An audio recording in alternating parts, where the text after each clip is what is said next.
Good evening. Welcome to Q&A live from the Sydney Showground. I'm Tony Jones, and tonight our audience includes hundreds of rural Australians who've come to town to show off everything from their alpacas to their giant zucchinis. And to ask the questions here on Q&A, of course. And on the panel, we've got the Shadow Minister for Agriculture, Joel Fitzgibbon, corporate financier turned farmer, Robyn Clubb, cattleman Rob Cook, who uses new technology to run his cattle station from a wheelchair, National Party Senator and Assistant Health Minister Fiona Nash, and Golden Guitar Award-winning musician Troy Cassar-Daley. Please welcome our panel.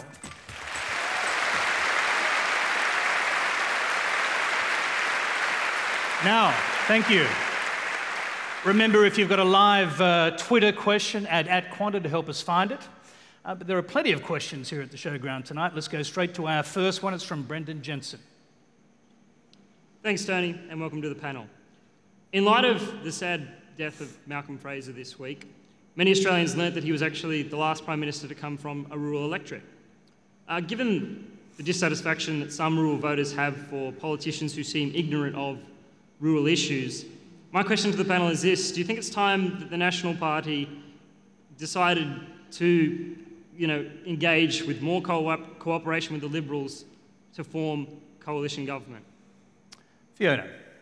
Thanks, Tony. I think we cooperate really well with the coalition in terms of forming government. I mean, we're here now and we've got a really good coalition, but certainly the Nationals have their own identity within that coalition. We're here to represent the regions, and that's wholly and solely what we do.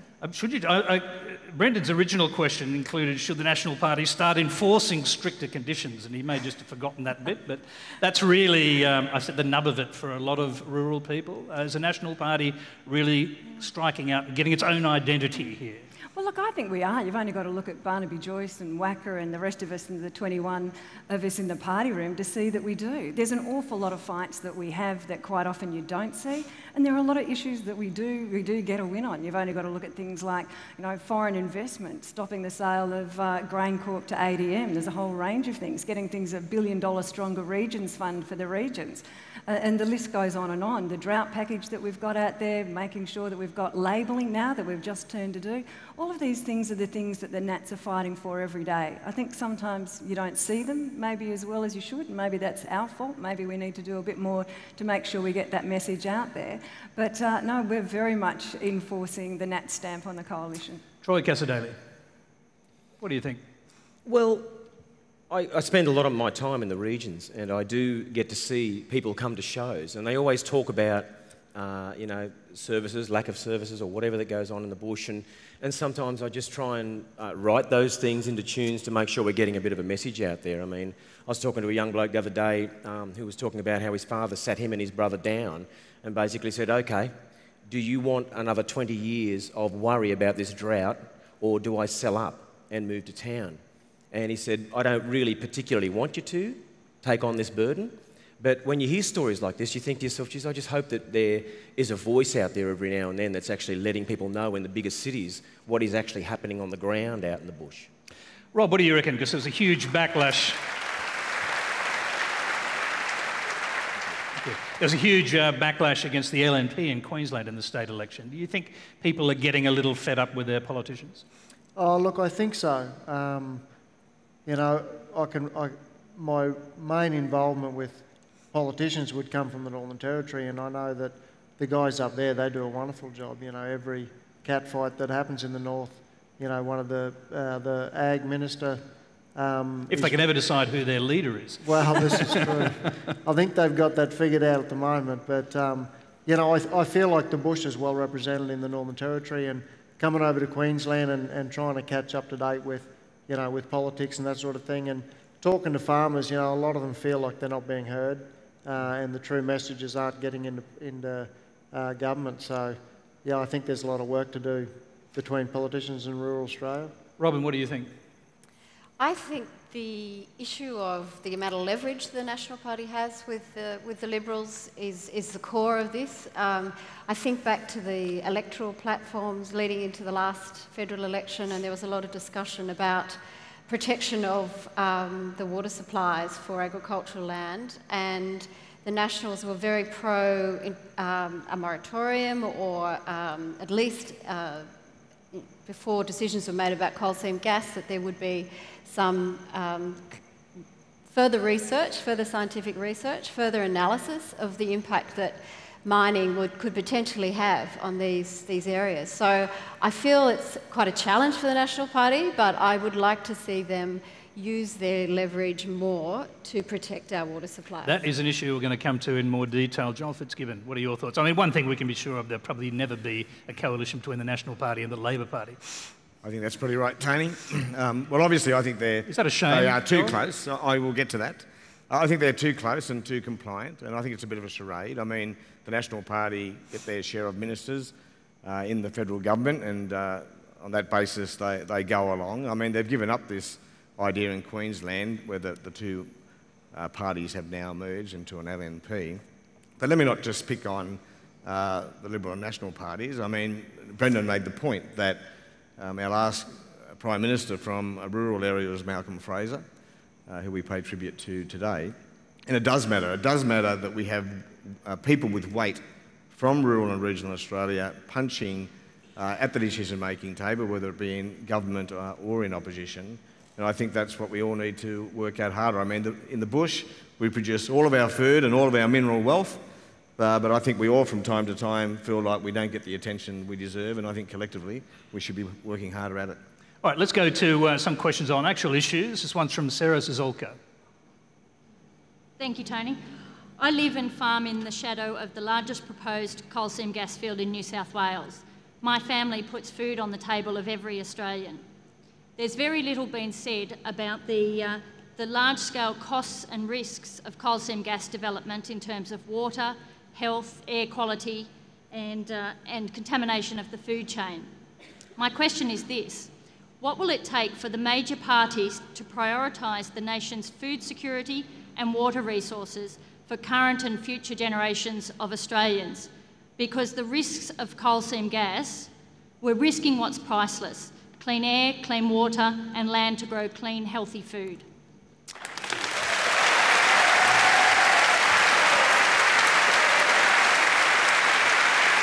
Okay.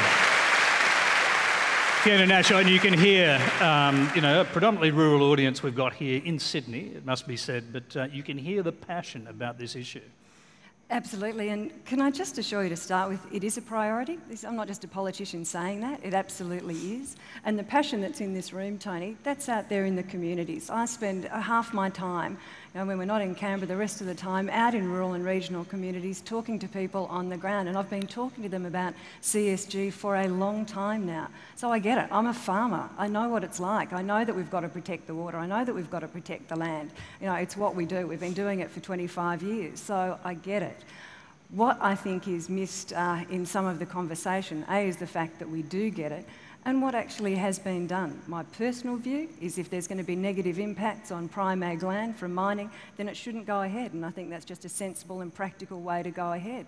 But I think we've got to give credit, sorry Tony, but I think we've got to give credit to what has been done, and particularly in New South Wales, it was fixing up the fact that under Labor, they had 42% of the state that had mining exploration over it. They've brought it back. Okay, Fiona, I will give you a chance to really come back to that, but actually we're going to go back to our question because she was shaking her head at something you said. Look, I hear what you're saying, but that's not what we're seeing playing out on the ground. Okay. Thank you, Sarah. Can I just actually try something with the audience, Fiona, if you just bear with me for a minute? I'd just like the audience, put up your hand if this issue is a vote changer for you, particularly if you're all right. Okay, well, I can see an awful lot of people in the audience with their hands up. More than half, perhaps 3/4 of the audience put their hands up. It's a vote changer. Is it time the National Party changes its view of what it should do about what's happening to farmers? Well, I think one of the questions to ask the audience would be is how many of the audience know that the New South Wales government hasn't issued one licence for CSG since they've been in government? And I think it's those things that are really important. It hasn't cancelled very many either. Yes, it has. It's actually brought them from around 45% back to 11% of the landmass. They're actually reducing, they're pulling back, and they're buying back. That's a moratorium, isn't it, Fiona? They're buying back the licences in a lot of these instances. So I understand that there is so much passion about this because we're talking about our farming land. We're talking about our land that actually produces the food, the grain and the fibre that we need as this nation and that we run on. But we've also got to have a balance in this. I've got two boys, both at uni. One's doing mining engineering, one's doing agriculture. So I think we've got to have a real balance in this. Okay, well, we've got a few farmers on the panel. Let's hear from Rob Cook. What do you think, Rob? Yeah, look, my opinion of it is just simple. It's dead set. It shouldn't be allowed. There's so many variables with underground water, and you're going to start poking and prodding and carrying on. Eventually, it might not happen, in the next 10 years, but it is going to happen. It's going to have an effect on our water table underground, and I just wouldn't go there at all, And as far as sacrificing today's farming land, I think it's short term. Have you seen? I know you're near Bundaberg now, but have you seen the impact of mining on agricultural land? Yeah, look, absolutely. Even in the Northern Territory, Supplejack's one of the most remote cattle stations in Australia, and even there's mining activity, and they leave behind them just a massive cleared area where they've set up camp and walked off. The roads are all, basically turned to bull dust and either unusable or we've got to turn around and repair them. You drive through the Central Highlands up around Clermont and Moranbah, the joint, it looks like a city from the air. It's just lights after lights, and they talk about regeneration and everything else with the land when they're finished, but I don't know any mine site that has ever been left like it was when they started after they left. And yeah, I'm dead set cranky on mining licences going ahead in Australia. Robyn, what do you say? You mentioned this earlier, so we've got a sense that you have a strong opinion. So, Sarah, I totally relate to your situation because it's exactly the situation that I'm facing with my farm at the moment. My farm, it's a proposed gold processing of an old mine that was mined back in the late 1800s using cyanide. I have 25,000 fruit trees, and I'm only 6 kilometres away from this mine. If there is a spill, there's already been sediment spills. If there is a spill, if this project goes ahead, then it's already impacted on the valley in terms of people's attitude to buying in the valley, in terms of buying land. You actually were trying to sell your orchard last year, yes. And were people turned off by the fact that there was... Yeah, they were. They brought up the fact, they said, it must be a worry to you, the fact that you have potential cyanide processing, cyanide that would flow from the water supply at the top of an escarpment right through our farm all the way down to Maruya, and at that actual water flow, there are over 70,000 people that use that water. So I just find it staggering that there is just not common sense applied to this, and there is not somebody saying this is not acceptable, this should not go ahead. Joel Fitzgibbon, and it should be said, to pick up Fiona Nash's point, the vast majority of the licences were issued in New South Wales under a Labor government. Well, can I first say, Tony, that it's true that food production is our primary sector.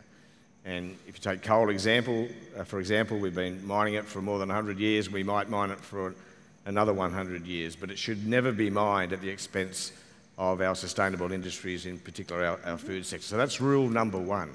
But it doesn't mean necessarily that there aren't safe places to do this extraction. I mean, if we went back to coal mining, which is very important to my own valley, along with agriculture, and they've been living together in relative harmony for many decades. If we went back to the early days of coal mining and we said we're going to have zero tolerance, we're not going to allow it anywhere, then we wouldn't have had coal mining. So I think we've got to be careful not to cut ourselves out from any opportunity to extract rich natural mineral resources. including potentially gas, but it's more difficult. And, you know, Fiona said that her son was a mining engineer, so it reminds us quick question, that so did many it go people... too far under the former New South Wales government? Because licences were issued all over the place. As Fiona Nash said, a lot of them have been cancelled now, and some of them are under a moratorium. Is that because it's been recognised by governments now that the whole thing went too far? The truth is that the Gillard government lost confidence in state governments generally to handle what is such a delicate and complex question. And that's why we legislated the water trigger.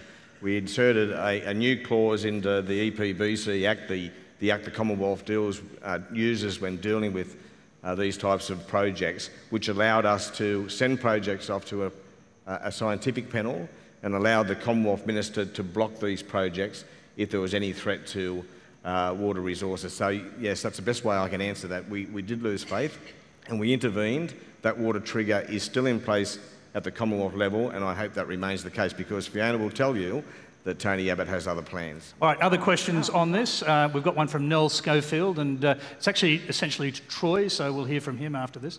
Yeah. Hi, Troy.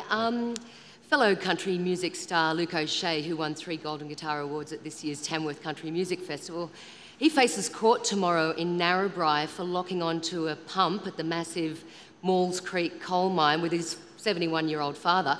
The pump was on land that used to be owned by his family, and the action was in protest of the massive amounts of water that's used by the Namoi River, or drawn from the river by the mine, and also to protest about the destruction of the Laird State Forest.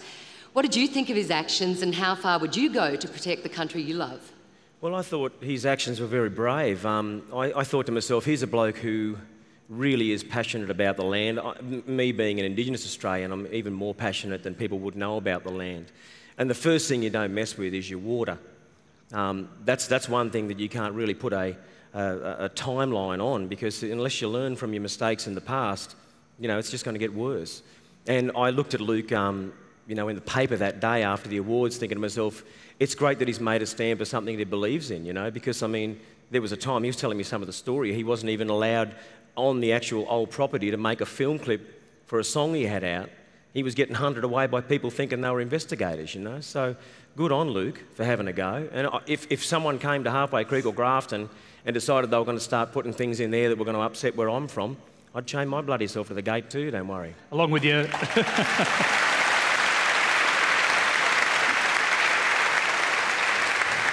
No need to say any more. Fiona, listening to this, you must be getting some pretty strong messages as a politician. What are they? What do you think? I mean, we've got elderly people chaining themselves to stop mining operations. You've got people who say their country's in danger of being destroyed, the water supply is in danger. You're the National Party, you represent farmers. What do you say to them? I say I understand exactly what you're saying. That's what I was saying before, Tony. I've spent years going out and talking to people in communities about this very issue. This is not a shock to me. This is not some surprise revelation tonight that people are concerned about this. I know they are. I know they are, and they have been for some time. But we've got to make sure that we get the balance right. We've got to make sure that mining does go ahead where it's appropriate. And I think everybody would agree that there are places where it is appropriate. What we need to do is protect those prime ag land areas where it's not appropriate. So I hear them loud and clear. Whose voice is more important here, the miners or the farmers? Well, I think it's a case of balance. We can't just put a one-size-fits-all across the country and say this is how it's going to be and this is the most important part of these arrangements. This one's more important than the other. We've got to look at those communities where there's real concern about potential impact, and that's absolute, genuine, serious concern. We've got to look at all the towns where they look at mining as a real benefit and they've got young people getting jobs and businesses going well in the main street. So it's not as simple as to just say an either-or. Rob, what do you think? I saw you shake your head when I asked that question. What are your thoughts? Which voice should be heard more loudly in Australia, farmers or miners? Well, I think it should be a politician's voice, and I think it should happen in the federal government. And if that means national parties walking across the floor to agree with the other side, there should be more of it, because how I see it is, at the end of the day, it's policies that are going to safeguard and secure basically food security. So, you know, if our politicians get on with worrying about the actual policy of the country rather than worrying about, you know, somebody else attacking somebody on a personal level, then I think the bush would start getting hurt a lot more. Fiona, can you imagine crossing the floor for example, Barnaby Joyce faces a huge problem. He's got one of the biggest coal mines ever built, being built in his electorate. I can certainly imagine crossing the floor because I've done it. Yeah. I did it in the past. On this issue, I did it in my past and lost my front bench spot on a carbon sink issue, actually, as it turns out. On this issue, well, it would be defend if something came to the Parliament. We can't talk hypotheticals. It's predominantly a state issue. It falls under the EPBC Act, as people would know here. So it is something that would have to be before us. You don't talk hypotheticals in politics. That's just okay. silly. Let's move to a different subject now. The next question comes from Natasha Nasrullah. I just wanted to ask the panel's opinion on the fact that I, as an Australian, can't go to most countries in Asia and purchase any land of any sort. However, anyone can come into Australia and purchase any commercial or private land without any sort of checks on where that money is actually coming from. And I understand the need for foreign investment, but why do we seem to be selling ourselves down the proverbial river? And I ask the question also because I'm concerned about my children's future.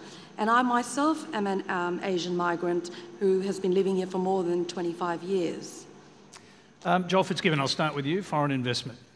Well, Tony, first of all, a bit of perspective. Or foreign land ownership, really. Foreign land ownership, well, Asia in particular was mentioned, and can I say that Asian ownership of farmland in Australia remains very, very tiny. It has grown in recent years, but it remains tiny. We face enormous opportunities as a country in agriculture with this growing global demand for food, particularly in nearby Asia. And to fully capitalise on that, as a small country with a small population and a limited savings capacity, we will need a lot of capital investment, more than exists here in Australia. So since we arrived here as a colony, we've been reliant on foreign capital. That hasn't changed. And while we should be discerning to always ensure that the investment is always in the national interest, as we've always done through the Foreign Investment Review Board and other mechanisms prior to that, we do need to be inviting of them. Whether we're allowed to buy land somewhere else is irrelevant, really. It's just apples and oranges. It's not about that. It's about how inviting we need to be of foreign investment and what control we maintain over it. I was going to go back to our question, and Natasha, is there any particular country you're worried about, or is it just a general feeling?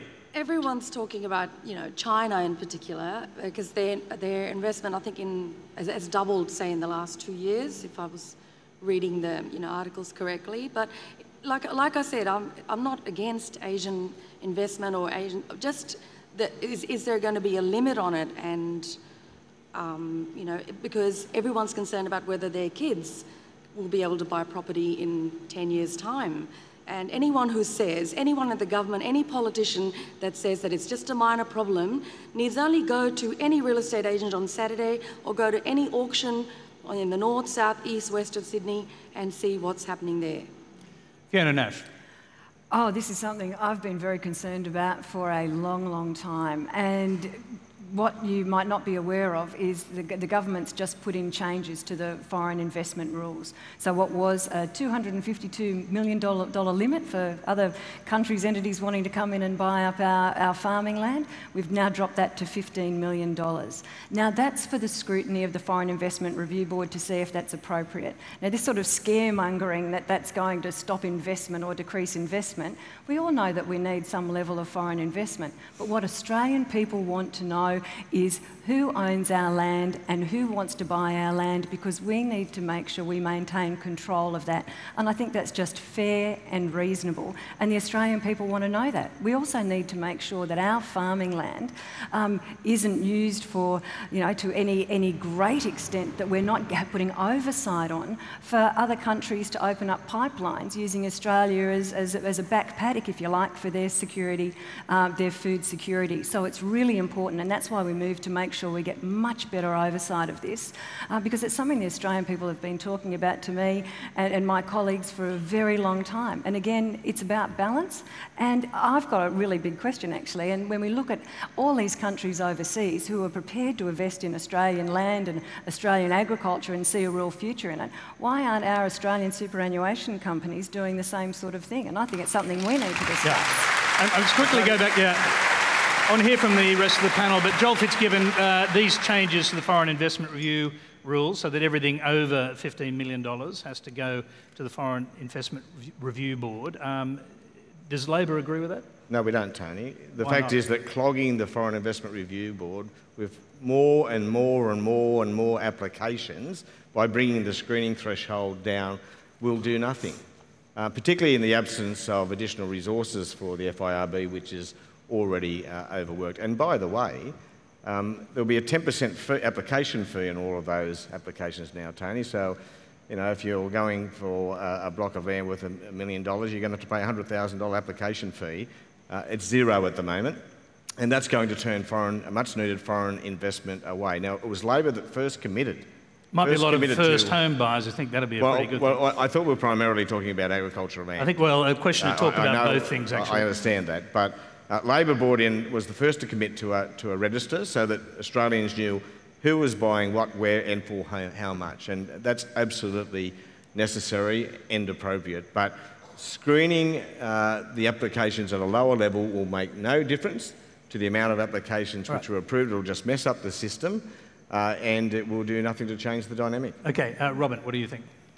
Well, on the issue of agricultural land, I think it's fundamentally an issue around where capital comes from and the fact that smaller farms typically need to maintain their equity. So they can't just keep going to the banks again and again. They have to maintain the equity in their farms. So if you can't go to the bank and you can't find money locally, then often it involves a joint venture with money offshore. However, having said that, typically large fund managers or large companies from overseas only want properties that are, 100 million plus. So where does that leave this huge gap for those farms that are looking for more equity that are under the 100 million gap, that are the $2 million farms, the $10 million farms? So I actually looking for equity, you don't give up your freehold title, though, do you? No, you don't. Isn't that the key thing? That's right. And I certainly supports Fiona with the superannuation fund, but I also think about our future fund. Our future fund has over $100 billion in it, and it has in its investment policy that it can invest in tangible agricultural assets, and yet it has a minuscule amount that's invested in agriculture. To me, that's a really sad indictment on how our government sees the future of Australia. Rob, what do you think? Well,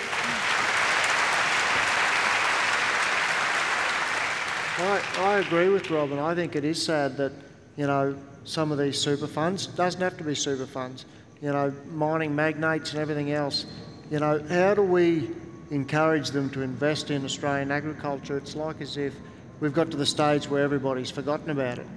If they haven't forgotten about it, they don't care about it. Agriculture, it doesn't seem to have the spin-off that it does have in some of the other countries, like take the US, that are heavily subsidised. Everybody's a farmer over there regardless of size, because they're looked after, whereas you're not here in Australia. And I think that needs to start at home with parents, teaching their children where their food comes from. And if we can create some excitement around agriculture in any type of form, then maybe we'll have a future in Australian agriculture run by Australians. But there seems to be a massive gap. And back to the question about foreign investment, well, I mean, it's something that's been happening in agriculture for decades. Vesties were doing in the north, and the capital they brought with it, it stimulated the local economy up in the north. Do you see a difference between foreign investment and foreign land ownership? I mean, foreign investment could be on a lease, for example. Absolutely, and that's the case up in the Territory. Most of it is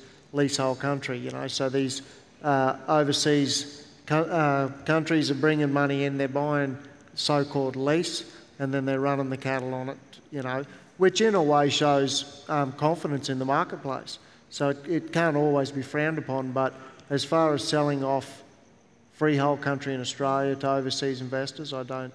I think there should be a policy and it should have a big red line straight through it. Troy, do you have a view on this?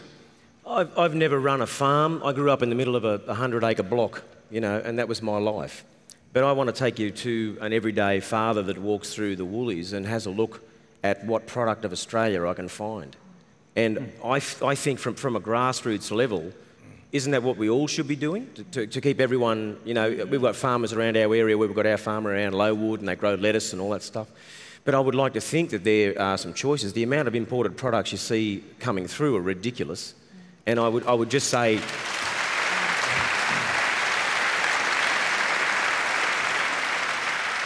And they get very tricky with their labelling. I'm not a stupid bloke. I can tell when it says imported ingredients, you know. But I would like to think that you could wholly and solely still grow stuff that we can have here because we've got a lot of land mass. And I would hope that we can continue to do that for future generations of people who want to continue on the land. You definitely want to know where your berries come from, don't you? Oh, yeah. And the twigs. Can I make a very quick point? Very quick. We're all frustrated with the superannuation funds, but the fund managers, first and foremost, have to get the best return for their fund members. And obviously they're not seeing the return in agriculture that they could see. And this is where government does have a role to play. We do not have one overarching strategic plan for Australian agriculture in this country, and if we did, we'd be using market mechanisms to send the right signals to fund managers that there are least resistant pathways and there are bigger opportunities in agriculture. All right, let's move on. We've got a lot of different questions. This one's from Lee Del Castillo.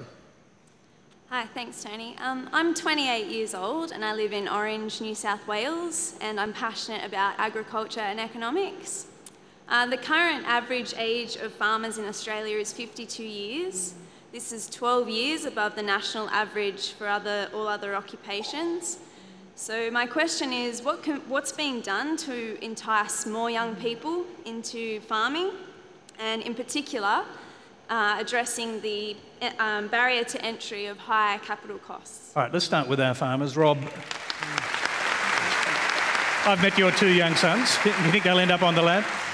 Oh, look, I'd like to think so. You know, at the end of the day, it's their decision, but I'd like to think that, yeah, I'm raising two young cattlemen. And to the question, it's a great question, and I don't know the answer. You know, I think we need to take it right back to grassroots, and like Troy said, you know, every parent should be, you know, educating their children where their food comes from.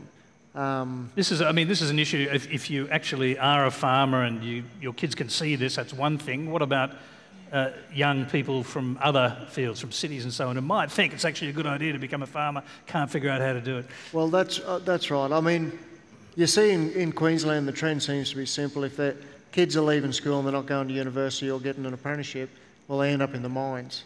You know, and the mines have increased wages to a point where, especially producers like us, we just can't afford, you know, decent men, and that's where the decent men are in the mines, because they're getting paid, you know, for their services. And we find ourselves, my wife and I, you know, we've employed backpackers to help out with the cattle work around home, because, you know, we can't find any decent young people that are genuinely interested in agriculture, and then when you do, they want to get paid miners' wages, and, you know, there's just no way in the world we could roll with that type of outlay. Robyn, what do you think? I think there's wonderful opportunities for young people in agriculture, and we need to work harder on providing easier access, easier paths to that. And that's from a number of fronts. That's about the courses that are offered. The Primary Industries Education Fund is working very hard at the moment to reintroduce and build on teaching children about where food and fibre comes from and having that as part of the curriculum. So that's primary, that's in the earlier years. And then later on, we need to encourage and provide opportunities for people to study in fields, not just farming, but all the value-add parts of the food chain. research, for example, extension work. There's a lot of opportunities for young people, and I think also programs that teach city kids, like the RAS is running school programs at the moment for children in the city, and that's a real way to connect with children so they learn about where their food and fibre comes from. So I think there's lots of avenues to create excitement about agriculture, and a lot of these jobs are not poorly paid. Robyn, I'm going to go to another question. It's on the same topic. It's from Barkat Rabbi. Thanks, Tony. I'll give you a little bit of a background before fewer than 700 agricultural graduates are expected to graduate this year across the nation. This is a huge shortfall given the 4,000 agricultural-related tertiary level jobs available each year. This question is for all the panel members. What's the best way to tackle the dwindling enrollment in agricultural degrees and encourage young Australians to reconnect to the land and agriculture again? Fiona, Nash, we'll start with you.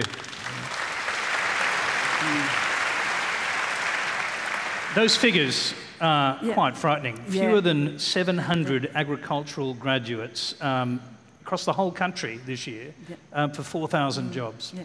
That's something we've been looking at for quite a while, and they are both really good questions. And if I can just very quickly reflect on the first question, I've got two boys, Will's 22, Henry's 20, they're both coming home to the farm.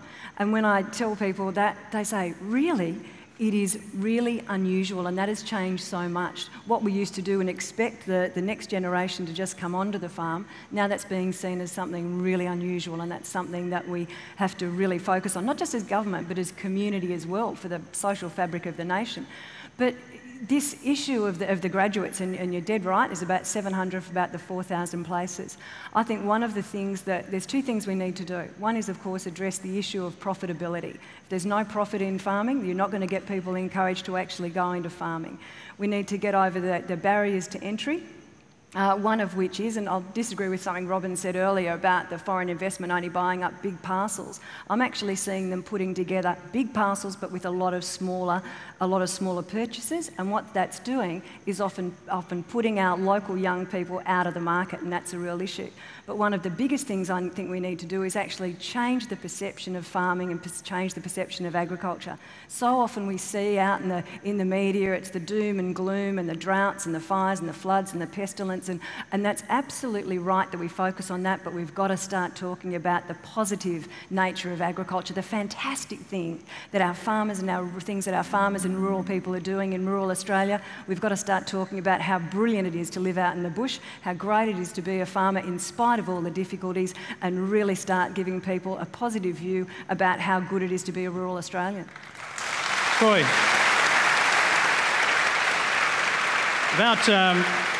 two questions really are about barriers to access to young people, and I'm thinking, what about for Indigenous young people? I mean, there's been some great hope out on some farms run by Indigenous people, some cattle farms and others, but should there be more? Rob, you would have had some Indigenous ringers working up your way, and you would have gotten to know them as amazing horsemen.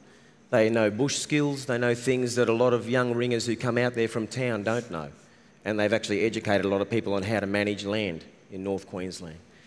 There's a thing up there in North Queensland where young Indigenous people, if they offend, they've got a choice. Either go to day release or whatever they call it, or they go into this thing called Outstation North where they learn ringers' skills, how to fence, how to ride horses. Some of them have never been on a horse before in their life. But I have to say, it's great to think positive, but it's a geographical problem as well. Because if you've come from fourth generation of drought and you've just been on the back foot for your whole career, watching your grandfather and your father go through these things every year, it'd be very hard to look at that as an option when your father sits you down and says, listen, do you want the farm? Because odds on the kids are going to go, look, I just don't think I can do that. You talk to Beyond Blue and the statistics of suicide in our communities in the rural sector, the amount of young fathers that leave a bloody house and don't come home. I mean, there's a lot more to it. There's a lot more depth to these geographical things. You can't just say, look, it'd be great to just make everyone interested in farming. You've got to look at every facet of our country because it's got such a big range of weather patterns and stuff.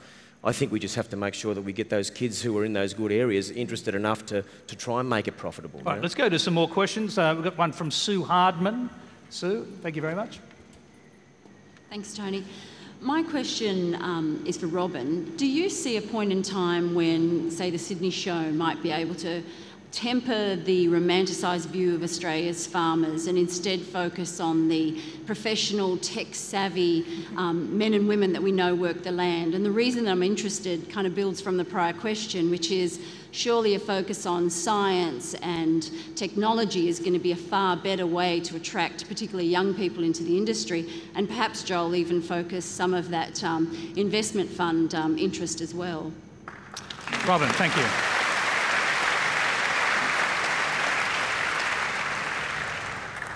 So that's an excellent question, an excellent observation, and it's something the RAS that runs the Royal Easter Show is very conscious of. In just about every facet of the show, we are working on how we can, if you like, introduce more technology, demonstrate more objectivity, the commercial elements of, for example, breeding cattle and the objective measurements in relation to sheep. I think we are moving towards, for the exhibitors and for the constituents that bring their animals to the show, we definitely have moved that way. Certainly with the value add through the fine food shows, the wine shows, etc., we are demonstrating how technology has moved these industries on. But the actual romantic element is part of the beautiful bit of the Royal Easter Show, is that people have the opportunity to see the live animal, to talk to a farmer, to understand how they look after their animal. To me, that is the essence of the show. The competitions are striving for excellence, there's no doubt about that, but then there's also the bit for the crowds that come who, I just still remember last year, there was two little girls that were looking at merino sheep and just could not believe that there was a jumper demonstrated and a piece of wool. They could not believe that that wool had come off the sheep's back. And people that children that don't understand that milk comes out of the cow, and they go to the milking barn and they just see, to me, the milking barn's pretty high tech. So I think it's a combination of both. I would hate to see us lose the essence of the Royal Easter Show, but I think we are working very hard to demonstrate the technology. Rob, the second part of that question was about science and technology of farming is a better way to go, and I think it's fair to say that you have a pretty high-tech farm, I think your interest in technology is largely driven by your accident. So maybe you could start by telling us how you ended up in a wheelchair and how you changed your view of farming after that.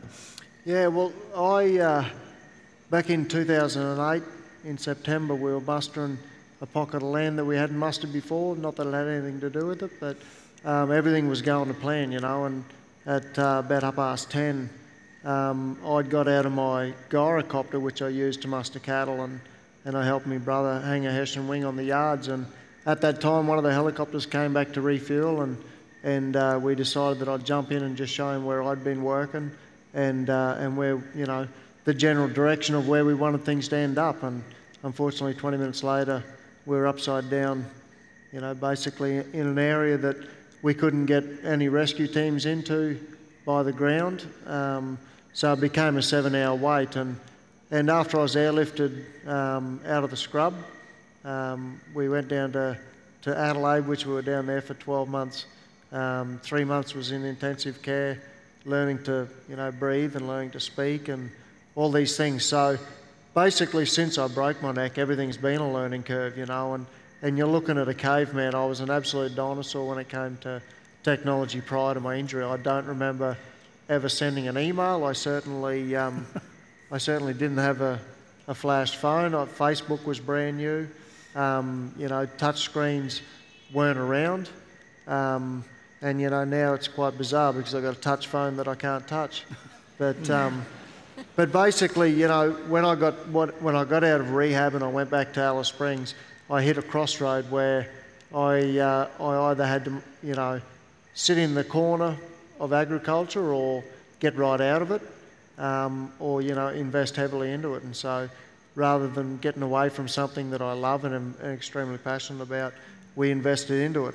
And some of the things we found through technology were just incredible. And I think, to producers that are out there, a lot of the time, even things like the nils tag, which for the city folk is basically a barcode to the identification of a cow, that was always an expense.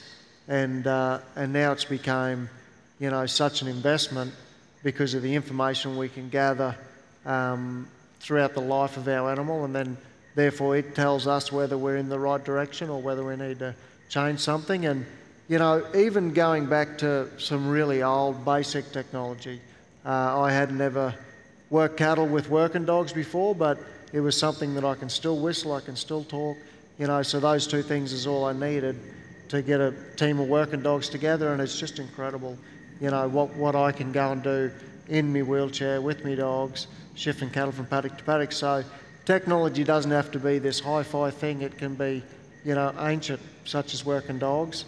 Outside of that, at the moment, we've set up an electric over hydraulic joystick that we made ourselves because we couldn't, you know, find any companies that were interested in taking on such a unique task of helping a C4 quadriplegic work in the cattle yard. So we had to reinvent the wheel, I guess, and, you know, it's just incredible what we've got at home now with telemetry and remote livestock management systems, and, you know, essentially I can operate a lot of my farm from a wheelchair without, you know, the help of anybody else. And if you can do it, everyone can. All right. Thank you. As I said, we've got a phenomenal panel. Let's move along. You're watching Q&A. We've got a lot of questions. We're live from the Royal Easter Show. Our next question, a very different subject, comes from Lynn Webber. Thank you, Tony. Thank you, panel. This is not for anyone in particular, and it's kind of old news, but in the Prime Minister's Life Choices comments, Mr. Abbott said that people living in remote places that are not self-sufficient or self-sustaining need to consider that they are not contributing to our nation. I believe Centrelink can stop benefits for people choosing to move to areas with high unemployment. And we've been told time and time again, taxpayers already burdened by supporting an aging population cannot afford to support anyone who chooses to live in places where there is not a sustainable, self-sufficient community. So don't you think perhaps lifestyle choices should be seen in a broader sense? All right, let's start with Troy. Yeah. Lifestyle choices. Wow, what a comment. It took race relations back 100 years to me. It really did. Spiritually connected to land that you want to live on is not a lifestyle choice. You are part of that country, and you want to live your life the way your ancestors did. You want to maybe take your kids bush and show them how to hunt, show them some really interesting things. But if you're in a welfare cycle, it's very hard to break it as well. And that welfare cycle has been set up for a long time. My grandfather managed to break it with us. They paid off their own little commission house in Grafton, and we all saw that as being, if Pop can do it, we can do it.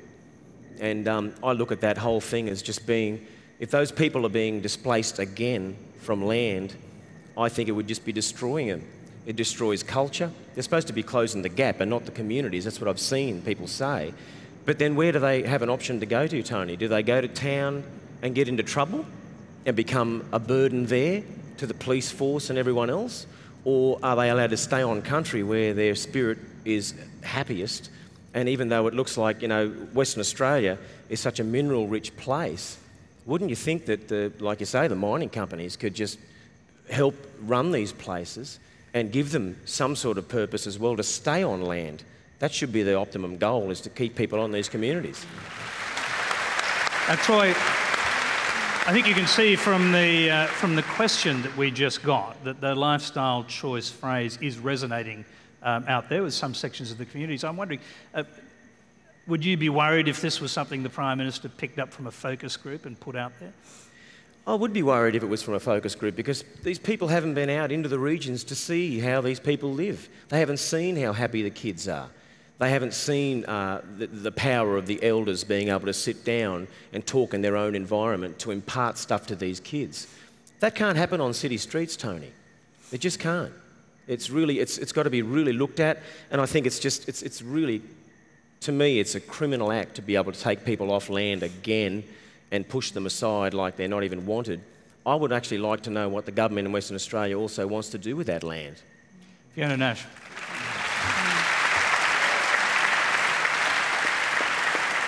Is it a hard phrase to defend, first of all, for another politician? Do you find it difficult to defend? I mean, probably not a phrase you'd use yourself, I suspect. I was just going to say it's probably not a phrase I would have used, but I think it's a really interesting question, and it goes to the broader issue of, in terms of spending money wisely, we do need to have a look at the issue that you raised of the broader context in terms of lifestyle choice. But just on this particular issue of these Indigenous communities, and particularly the homelands that the Prime Minister was referring to, something I think it's really important, and I've been responsible for Indigenous health since we came to government. I've been working really closely with the Indigenous sector.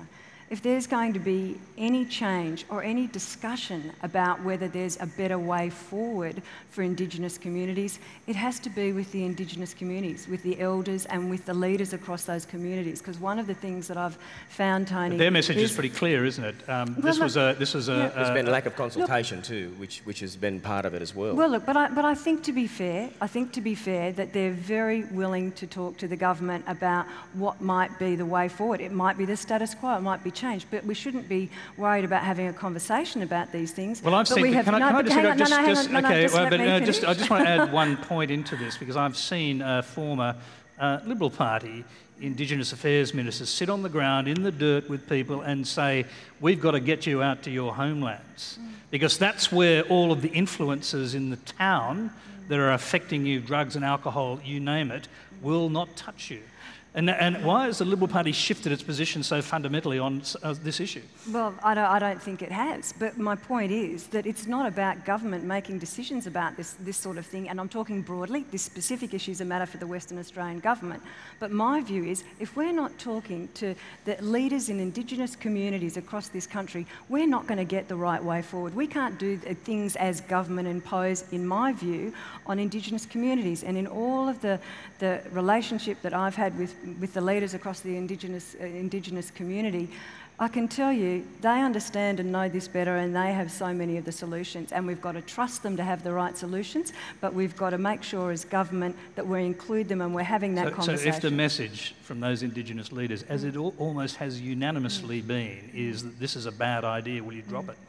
Well, look, I think there's been reaction to a comment. I think it's now time for a broader conversation about these matters. We want to make sure that we close the gap and Indigenous people have the best possible future that they can, and that's only going to happen if we work together to do it. Everyone wants to get in. Just a quick question. Can you rule out that comment didn't come from a focus group? Oh, I have no idea where the comment came from, and I think that's probably a pretty unfair question, because it could have come from anywhere, really.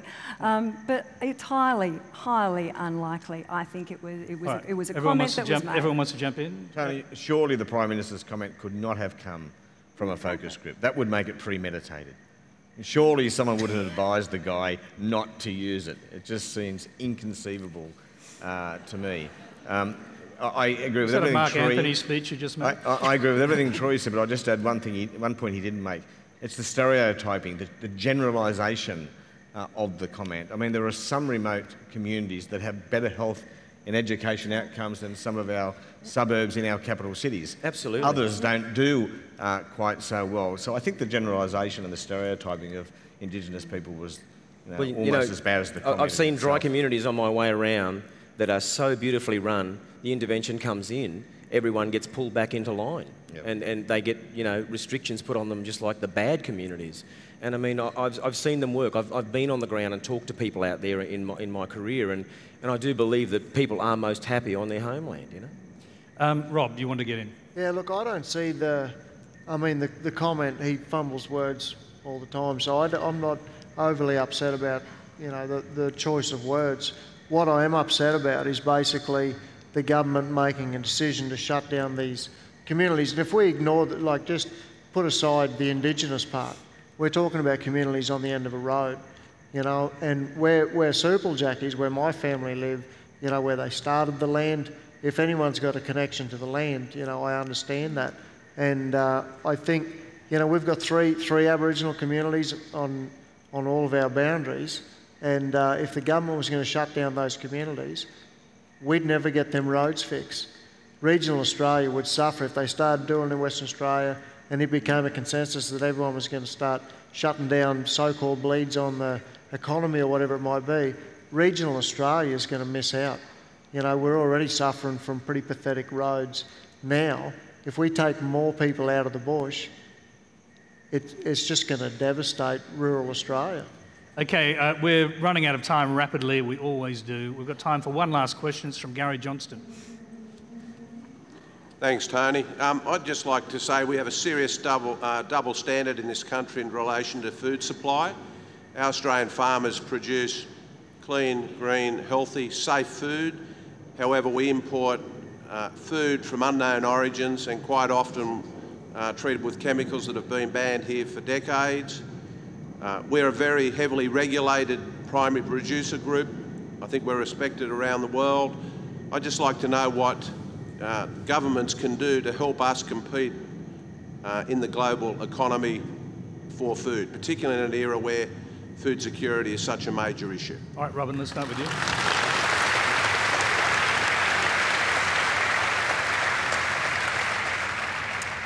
Thanks, Gary. A very insightful question. I think, and I can relate to exactly what you said in terms of growing peaches and exporting peaches and competing with imported product from the US out of season. And seeing that product sold for $12 a kilo while I'm getting $2 a kilo. So I have to say that does rub a bit. Particularly when you think about the quality assurance programs that we have to go to, which is just exactly what you're saying then. I think it's all about assisting our producers to export more product and to sell the high quality of the product we produce and to not sell it cheaply. You're talking about breaking the supermarket duopoly? Absolutely. If I hear down, down, down one more time...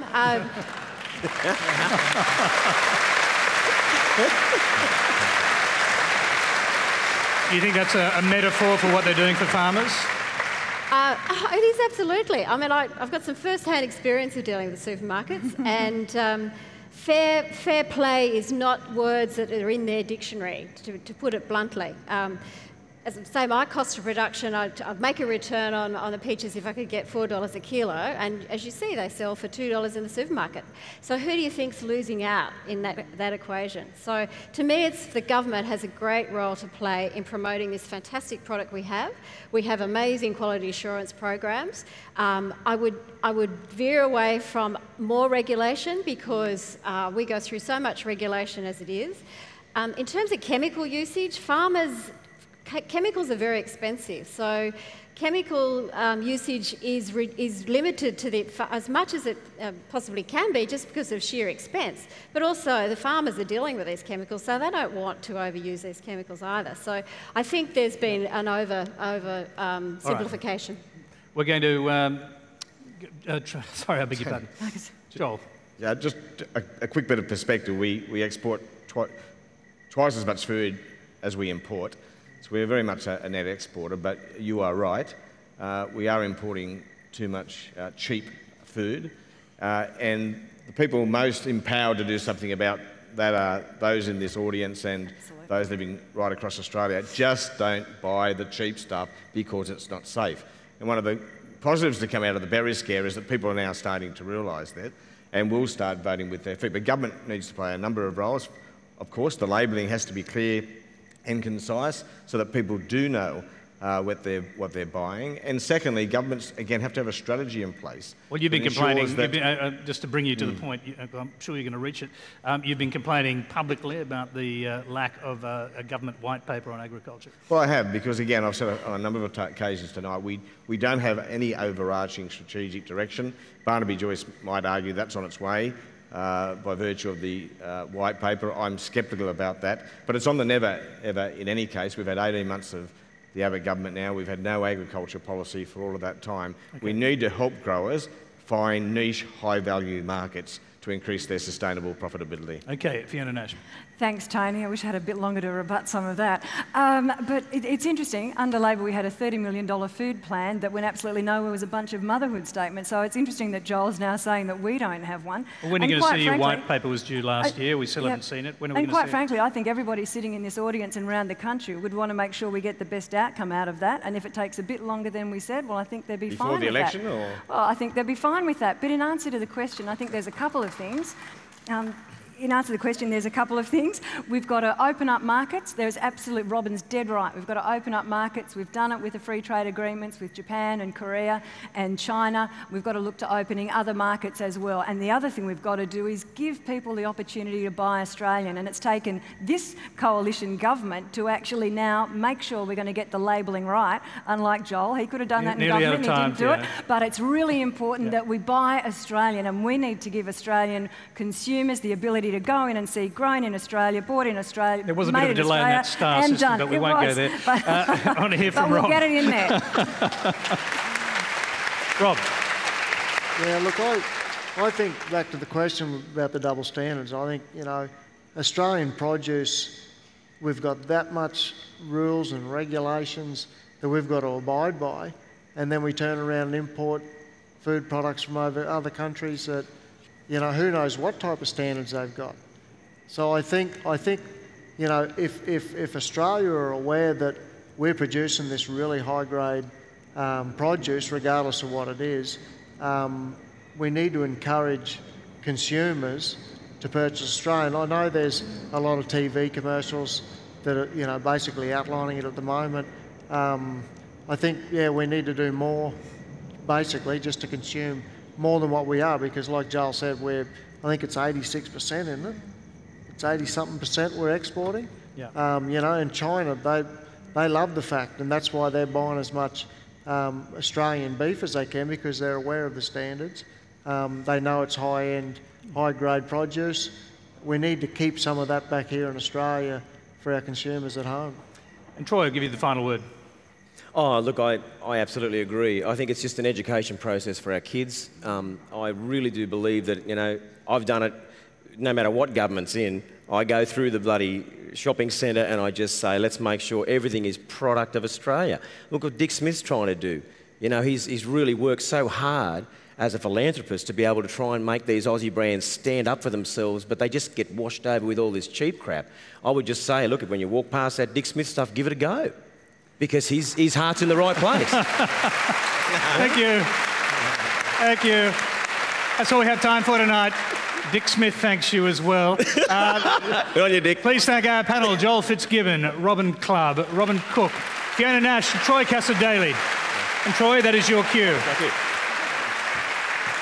And a very special thanks to the Royal Agricultural Society of New South Wales for inviting Q&A to this showground, and our audience for their great questions. You give yourselves a quick round of applause. Thank you very much. Next Monday, a very eclectic Q&A panel with the man who calls himself the fixer, Education Minister Christopher Pyne, the Shadow Minister for Trade and Investment, Penny Wong, rapper, poet and musician, Michael Franti, comedian turned psychotherapist, Ruby Wax, and we might need one for that panel, the Nobel Prize-winning astrophysicist Brian Schmidt. That's next week, but we'll end tonight with Troy Cassar-Daley singing Freedom Ride, a song that celebrates the 50th anniversary of the Freedom Ride against racism, which was led by Charles Perkins. Until next week's Q&A, good night.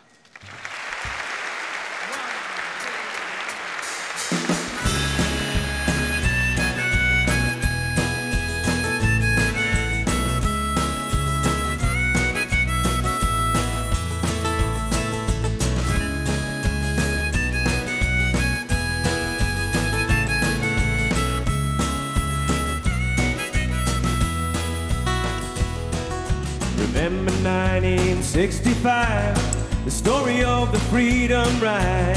On a bus they rode from town to town,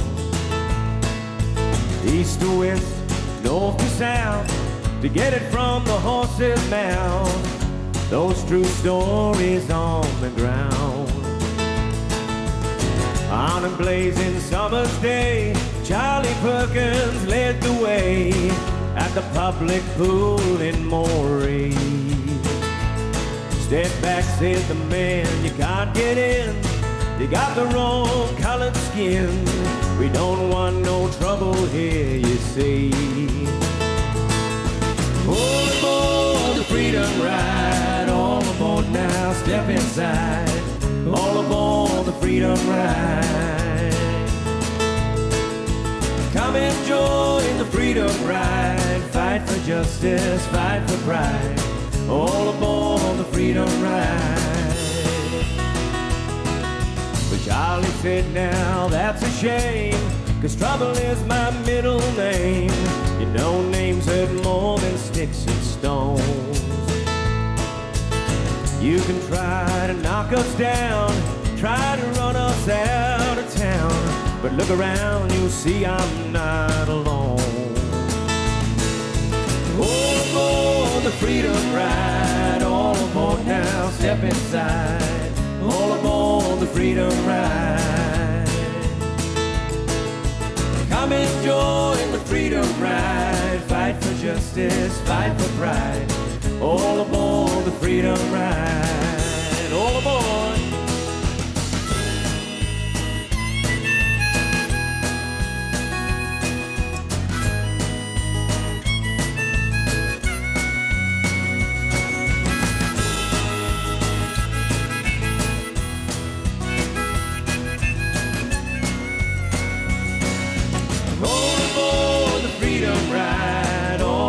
Now step inside, all aboard the freedom ride. We'll always need a freedom ride. Fear and hate will never die. All aboard the freedom ride. All aboard the freedom ride. All aboard, Q&A.